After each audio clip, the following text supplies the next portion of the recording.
Hello friends, welcome to Kalaivani's kitchen. இன்றைக்கி நம்ம சேனலில் ஒரு சுவையான எல்லா வகையான பிரியாணிக்கும் பொருத்தமான ஒரு கத்திரிக்காய் கிரேவி. இது பிரியாணிக்கு மட்டும் இல்லை, இட்லி, தோசை, சப்பாத்தி, கீ ரைஸ் எல்லாத்துக்குமே நல்ல ஒரு பொருத்தமான சைட் டிஷ். அதை இப்போ எப்படி செய்கிறதுன்னு பார்க்கலாமாங்க. இப்போது ஒரு 1/4 கிலோ கத்திரிக்காய் நல்லா கழுவிட்டு காம்பு பகுதிகள்லாம் இருக்கணும். அடிப்பகுதியை ஒரு 4ஆக கட் பண்ணி பூச்சியெல்லாம் இல்லாமல் இந்த மாதிரி செக் பண்ணிக்கோங்க. செக் பண்ணிவிட்டு அடுத்ததாக கொஞ்சமாக உப்பு சேர்த்து எல்லா கத்திரிக்காயிலுமே உள்பக்கமும் வெளிப்பக்கமும் படுற மாதிரி நல்லா தடவிக்கோங்க.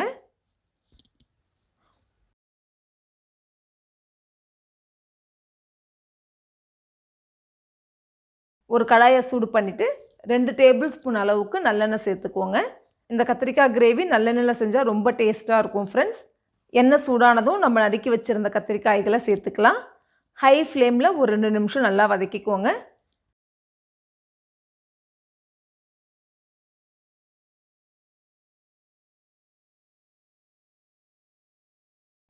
இப்போது ஃப்ளேமை ஸ்லோ பண்ணிவிட்டு மூடி வச்சுருங்க. நடுவில் அப்பப்போ கொஞ்சம் கிளறி விடுங்க.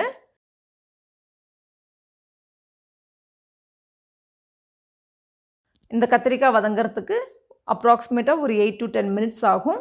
இப்போ 8 நிமிஷத்துக்கு அப்புறமா ஓப்பன் பண்ணி காமிக்கிறேன் பாருங்கள். கத்திரிக்காய் ரொம்ப குழஞ்சிரவும் கூடாது, இந்த மாதிரி கரெக்டான பதத்தில் இருக்கணும். இப்போது ஸ்டவ்வை ஆஃப் பண்ணிவிட்டு ஒரு பிளேட்டில் ட்ரான்ஸ்ஃபர் பண்ணிவிடுங்க. அடுத்ததாக ஒரு கடாயை சூடு பண்ணிக்கலாம். அதில் 1/2 டேபிள் ஸ்பூன் அளவு எள்ளு சேர்த்து வறுத்துக்கோங்க.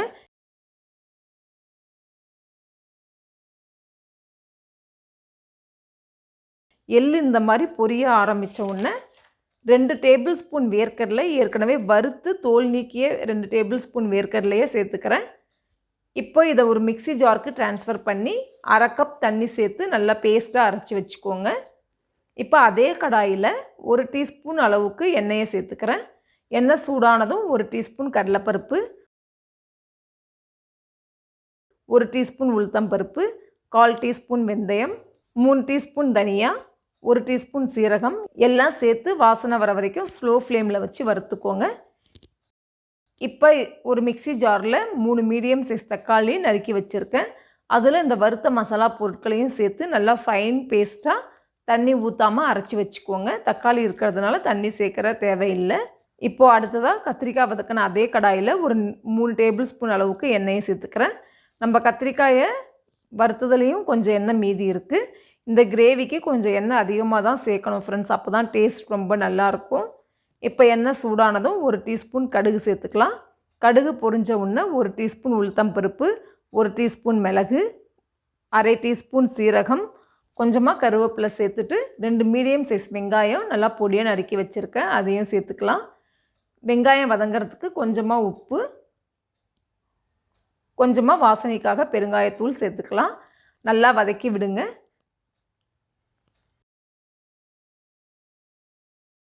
ரெண்டு பச்சை மிளகாய் நீல வாக்கில் கீறி வச்சுருக்கேன், அதையும் சேர்த்துக்கலாம்.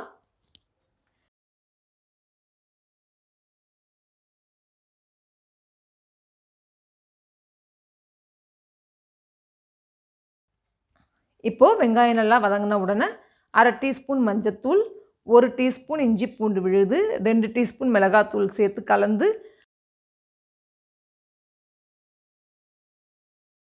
நம்ம அரைச்சி வச்சுருக்கிற தக்காளி மசாலா விழுதையும் சேர்த்துக்கலாம். இப்போ ஃப்ளேமை ஹையில் வச்சுக்கோங்க. ஹையில் வச்சு நல்லா வதக்கி விடுங்க.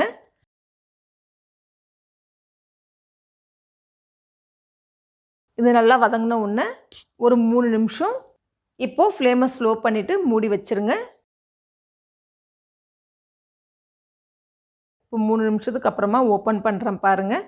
எண்ணெயில் நல்லா பிரிஞ்சு வந்திருக்கு.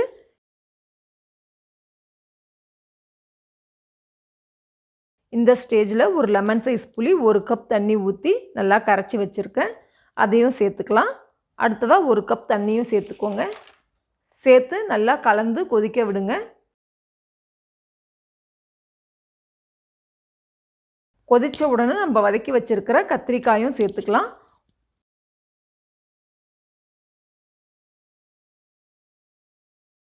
உப்பு செக் பண்ணிவிட்டு தேவையான அளவு உப்பு சேர்த்துக்கோங்க. இந்த கிரேவிக்கு கண்டிப்பாக இந்த அளவு தண்ணி சேர்க்கணும் ஃப்ரெண்ட்ஸ்.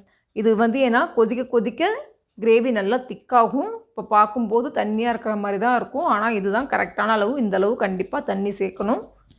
இப்போது கொதித்த உடனே நம்ம அரைச்சி வச்சுருந்த வேர்க்கடலை எள்ளு விழுதையும் சேர்த்துக்கலாம். 10 நிமிஷம் ஹை ஃப்ளேமில் வச்சு கொதிக்க விடுங்க. நடுவில் கொஞ்சம் அப்பப்போ கலந்து விட்டுருங்க. இப்போ பாருங்கள் நம்ம கிரேவி நல்லா திக்காயிடுச்சு. இந்த ஸ்டேஜில் அடுப்பை ஸ்லோ ஃப்ளேமில் வச்சுட்டு மூடி வச்சுருங்க.